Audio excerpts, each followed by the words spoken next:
আসসালামু আলাইকুম। আজকে আমি আপনাদের দেখাবো আমার ব্রয়লার বাচ্চা 1 দিন থেকে 3 দিন বয়স পর্যন্ত আমি কি মেডিসিন দিছি আর কিভাবে ম্যানেজমেন্ট করছি। ইনশাআল্লাহ পুরো ভিডিওটা দেখলে নতুন যারা শুরু করবেন তাদের জন্য অনেক উপকার হবে। আমার বাচ্চাগুলো রাতের বেলা খামারে আসছে। রাতে আসার পর আমি প্রথমেই কোনো ভারী মেডিসিন দেই নাই।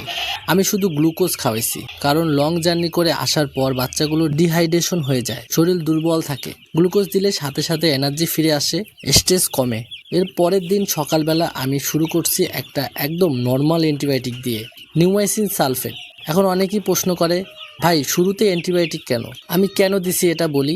নিউমাইসিন সালফেট মূলত নাভির ইনফেকশন কমাতে সাহায্য করে, পেটের খারাপ ব্যাকটেরিয়া কন্ট্রোল করে, ডায়রিয়া বা সাদা পায়খানা হওয়ার চান্স কমায়। এই অ্যান্টিবায়োটিকটা আমি টানা 3 দিন চালাবো। আর দুপুরবেলা আমি দিচ্ছি ভিটামিন সি।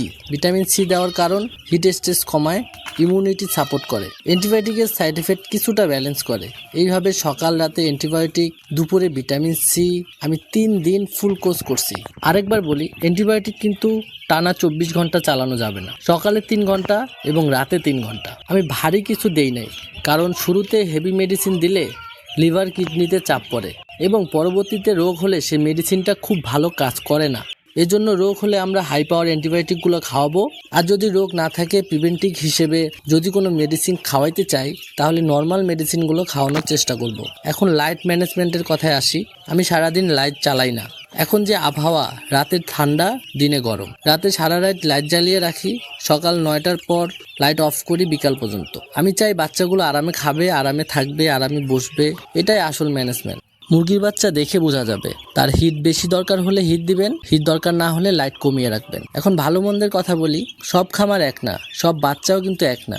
যে কাজটা আমার খামারে ভালো রেজাল্ট দিচ্ছে, আমি সেটাই শেয়ার করতেছি। আলহামদুলিল্লাহ এখন পর্যন্ত বাচ্চাগুলো অ্যাক্টিভ আছে, খাওয়া ভালো খাচ্ছে। এ পর্যন্ত একটা বাচ্চা মারা গেছে, তাও আবার জাতা খেয়ে। তো ইনশাআল্লাহ সামনের দিনগুলোতে ভালো যাবে। ভিডিওটা যদি আপনাদের উপকারে আসে, লাইক দিবেন, নতুন চ্যানেলটা সাবস্ক্রাইব করে রাখবেন।